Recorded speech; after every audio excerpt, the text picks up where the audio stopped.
Hello, friends! Welcome to Symphony Storytime, where we share two of our favorite things, music and books.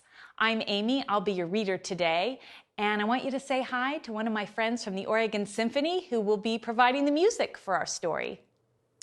Hello, ladies and gentlemen, boys and girls. My name is Jeff, and I play the bass in the Oregon Symphony. And I'm going to demonstrate the sound of the bass, but I need to ask you a favor. I need to ask you to be very quiet because, as you can see, it's a very delicate, soft instrument, and I'm very shy.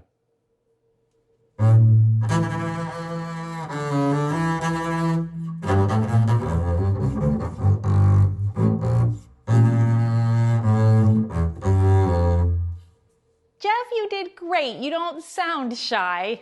Are you ready for our book? Today's book is Berlioz the Bear, the story of a bear who solves a problem with the help of some musical friends. Let's get started. Berlioz the Bear, written and illustrated by Jan Brett, published by Scholastic Incorporated.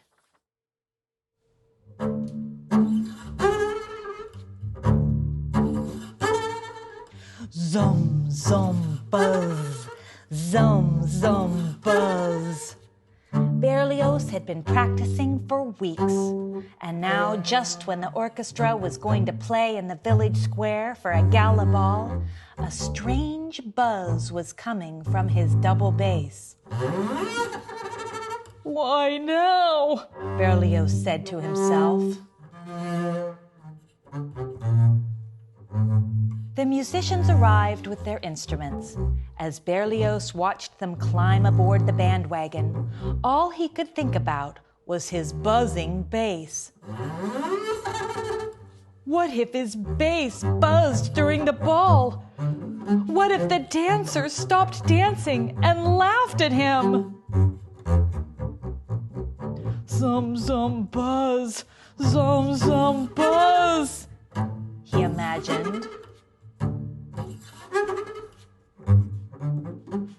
Berlioz picked up the reins and clucked to the mule. Off they went down the road. He was so worried that he didn't see a hole in the road ahead. Suddenly, the wagon lurched to a stop. The front wheel was stuck in the hole. The mule took one look back, sat down, and yawned. Oh dear, said Berlioz as he tried to get the mule to stand up and pull the bandwagon out of the hole. What can we do? We'll be late for the ball. I'll help you, said a rooster who was passing by on his way to the ball. I'll just tug on the rope and pull you out, he bragged. The rooster pulled and pulled, but the mule stayed put. A tabby, who had been watching from atop a fence, spoke up smugly. That isn't a job for a featherweight, he purred. I'll do it for you. And he took hold of the rope and pulled. But the mule wouldn't move. Oh my, said Berlioz. At this rate, we'll never get to the ball on time. Everyone put on your concert tailcoats so we'll be ready to start as soon as we get there.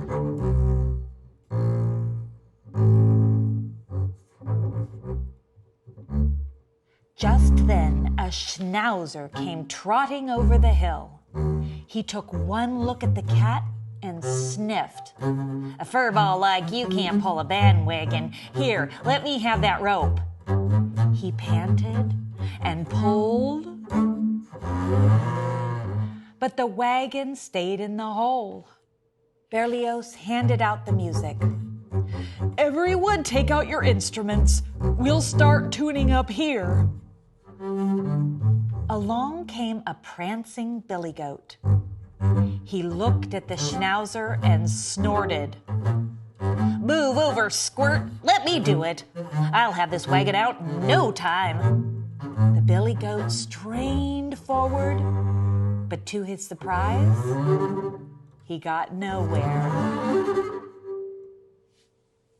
Berlioz checked his pocket watch. There wasn't much time left. He was about to give up when he heard a new voice. Allow me, said the plow horse coming across the field. This will be easy. I spend my days pulling. But even the plow horse couldn't move the mule. Berlioz tugged at his ears. It was almost time for the ball to begin. He looked around and saw a large ox lumbering toward them. Everyone tune up! Here comes someone who can pull us out! You're saved! Roared the ox. This poor plowhouse means well, but only I am strong enough to pull a bandwagon full of musicians. He twisted the rope around his horns and gave a mighty tug. The animals held their breaths, but the mule wouldn't budge. The clock on the tower started to chime 8 o'clock.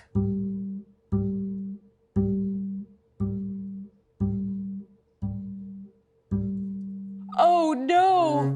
Berlioz shouted. In desperation, he pulled his bow across the strings, and to his dismay, he heard, Zum, zum, buzz, buzz. All the musicians turned to look at the buzzing double bass. Out of the bass shot a very angry bee. It had been disturbed once too often. The first thing it saw as it flew out of the bass was the hindquarters of the mule. Buzz.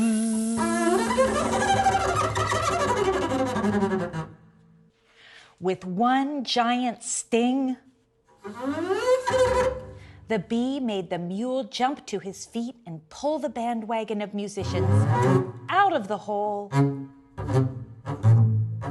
down the road, and into the village square before the bells had stopped chiming. The audience roared. "What an entrance!" they cried. And the orchestra, already dressed and tuned, began to play. Zum, zum, zum, zum, zum, zum. It was hard to say who had more fun at the ball, the musicians or the dancers.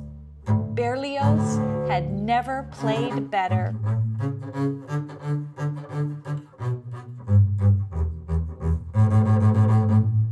Encore, Berlioz! Encore! Berlioz came forward.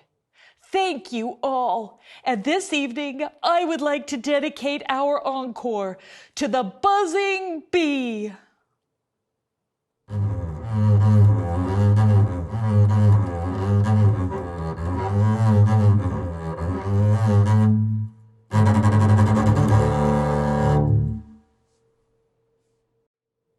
We love how Berlioz solves his problem that it's the littlest creature that helps out the most.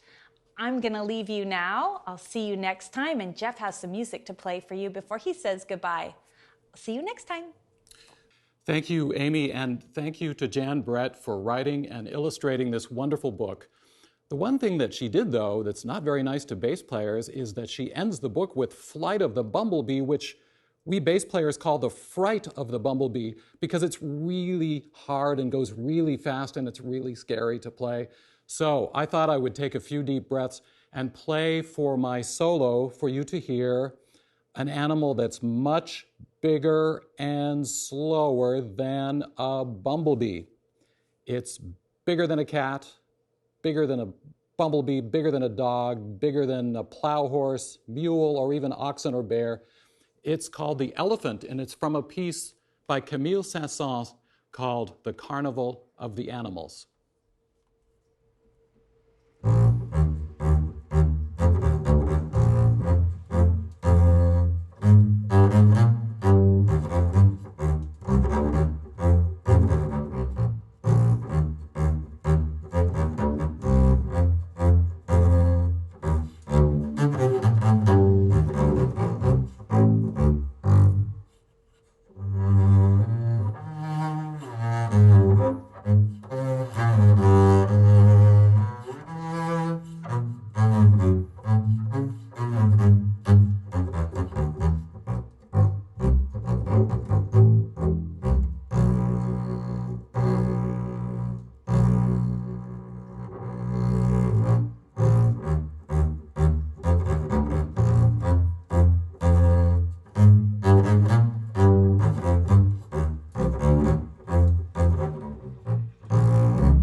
Hi, this is Jeff Johnson coming to you live from the music room at my house.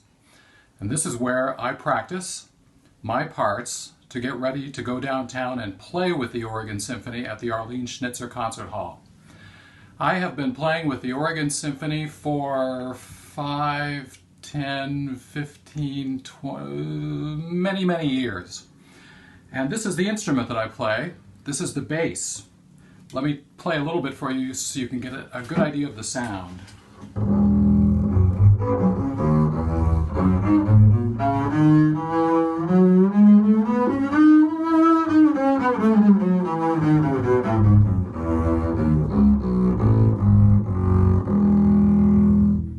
So as you can see, the bass is very low.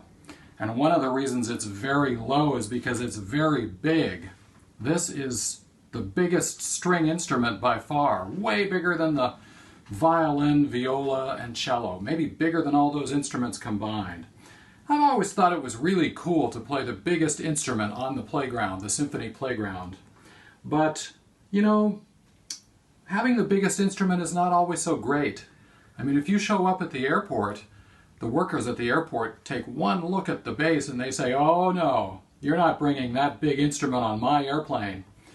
And the other thing, bad thing about the instrument being big is that there's so much wood, so much metal, so much steel, that it increases the chances that things can go wrong with the wood and the steel and the metal, and buzzes will start to appear.